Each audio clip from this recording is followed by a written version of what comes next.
आखिरकार रज़ा पर फ़िज़ा की मोहब्बत का रंग चढ़ना शुरू हो ही जाता है। जहाँ आरा दो टोक अल्फाज में कहती हैं अली से कि तुम जहाँ चाहते हो मैं तुम्हारी शादी वहाँ हरगिज़ नहीं होने दूंगी और तुम्हें मेरी मर्ज़ी से जहाँ मैं चाहती हूँ तुम्हें वहाँ शादी करनी होगी। जिस पर फ़िज़ा अंदर दाखिल होती हैं और कहती हैं कि आंटी आप ये क्या बात कर रही हैं, अगर अली शादी से खुश नहीं है तो आप उसके साथ ज़बरदस्ती क्यों करवा रही हैं, जहाँ ये चाहता है वहाँ इसकी शादी क्यों नहीं करवा देती, आखिरी ज़िंदगी तो इसने गुजारनी है। जिस पर जहाँ गुस्से में शट अप कॉल देती हैं फ़िज़ा को और कहती हैं कि तुम हमारे घर के मामलात में दखल देने वाली कौन होती हो, ये हमारे घर का मामला है, तुम अपने काम से काम रखो, ये मेरे बेटे हैं और ये मैं डिसाइड करूंगी कि इन्होंने शादी कहाँ करनी है और कहाँ नहीं करनी। जिस पर रज़ा अपनी माँ से खफा होते हुए कहता है कि मामा ये आप क्या बात कर रही हैं, फ़िज़ा इस घर की बड़ी बहू है और जितना हक हम सबका घर पर है उतना ही हक इसका भी है, आप ये कैसी बात कर रही हैं। जिस पर जहाँ आरा रज़ा को गुस्से में कहेंगी कि तुम तरफदारी करना बंद कर दो अपनी बीवी की और जो मैं चाहूँगी ना वही इस घर में होगा। उस पर जो है अली वहाँ से गुस्से में चला जाएगा। दूसरी तरफ दिखाया जाएगा कि अली अब इस बात से बहुत ज़्यादा परेशान है कि जब से मीर नुमान ने उसे कहा है कि तुम्हें खुद जाकर अनाया से बात करनी होगी, तुमने ये अच्छा नहीं किया, अपनी माँ को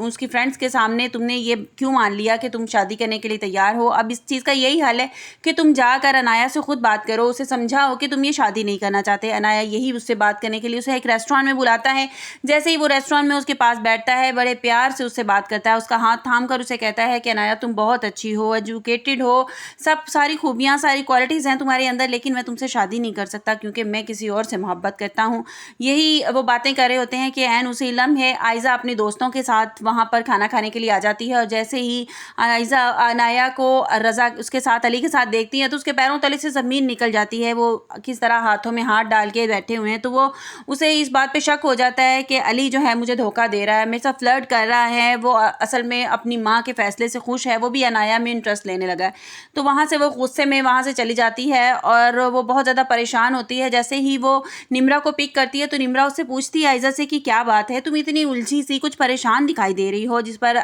जो है आयज़ा सारी हकीकत बता देती है कि मैंने रेस्टोरेंट में अली को अनाया के साथ देखा है। जिस पर निम्रा उसे समझाती है और कहती है कि मैंने तुम्हें पहले ही कहा था कि अली से दूर रहो, पहला बेटा तो अपनी माँ की पल्लू से बंधा हुआ है और दूसरा देखो कैसा अपनी मनमानियाँ करता फिर रहा है और ज़रूर जहाँ आरा के कहने पर ही वो उसे यहाँ रेस्टोरेंट में लेकर आया होगा और किस तरह तुमसे हंस के बातें कर रहा है, तो आयज़ा अब भी टाइम है, तुम इससे दूर हो जाओ। जिस पर जो है वो आयज़ा ये बात सोच लेती है कि अगर ये मेरे साथ मुझे चीट कर रहा है, मेरे साथ फ्लर्ट कर रहा है ना, तो मैं आइंदा कभी इसके साथ बात नहीं करूँगी। दूसरी तरफ ये दिखाया जाएगा कि फ़िज़ा जो है वो बहुत ज़्यादा खुश होती है रज़ा का कि रज़ा ने आज पहली बार घर में मेरे लिए स्टैंड लिया है, मेरे लिए फेवर मेरी की है। तो वो रज़ा का हाथ थामती है और कहती है कि रज़ा मैं कुछ गलत नहीं चाहती, मैं नहीं चाहती कि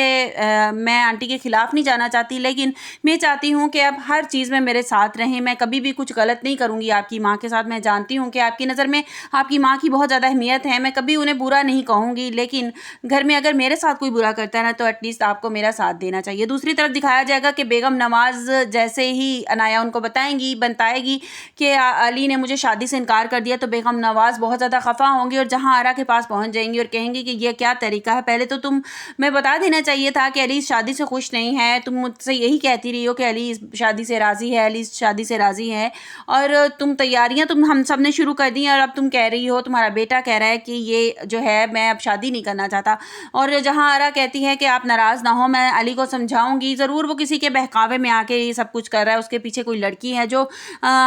जिसमें वो दिलचस्पी ले रहा है आजकल, जिससे शादी करना चाह रहा है, ज़रूर उसे वो उकसा रही है, मेरे खिलाफ़ कर रही है। जहाँ आरा घर आती है और गुस्से में अली के कमरे में जाती है और चिल्ला कर कहती है कि अली ये क्या बदतमीज़ी है, तुमने अनाया से क्या बात की है। अली कहता है कि मैंने मामा उसे दो टोक अल्फाज में जवाब दे दिया, आप ये नहीं कर पा रही थी, मैंने आपका काम आसान कर दिया, मैंने उसको जवाब दे दिया है शादी से, मैं उसके साथ शादी नहीं करना चाहता। जिस पर बेगम जहाँ आरा बहुत ज़्यादा गुस्सा होती हैं और कहती हैं कि मैंने तुमसे पहले ही कहा था कि अगर तुम मेरी मर्ज़ी के ख़िलाफ़ जाओगे तो तुम मेरा मरा मुँह देखोगे। जिस पर अली कहता है कि मामा आप ये किस तरह की बात कर रही हैं, अगर हमें आपकी खुशी का ख्याल है तो आपको भी तो हमारी खुशी का ख्याल कर लेना चाहिए।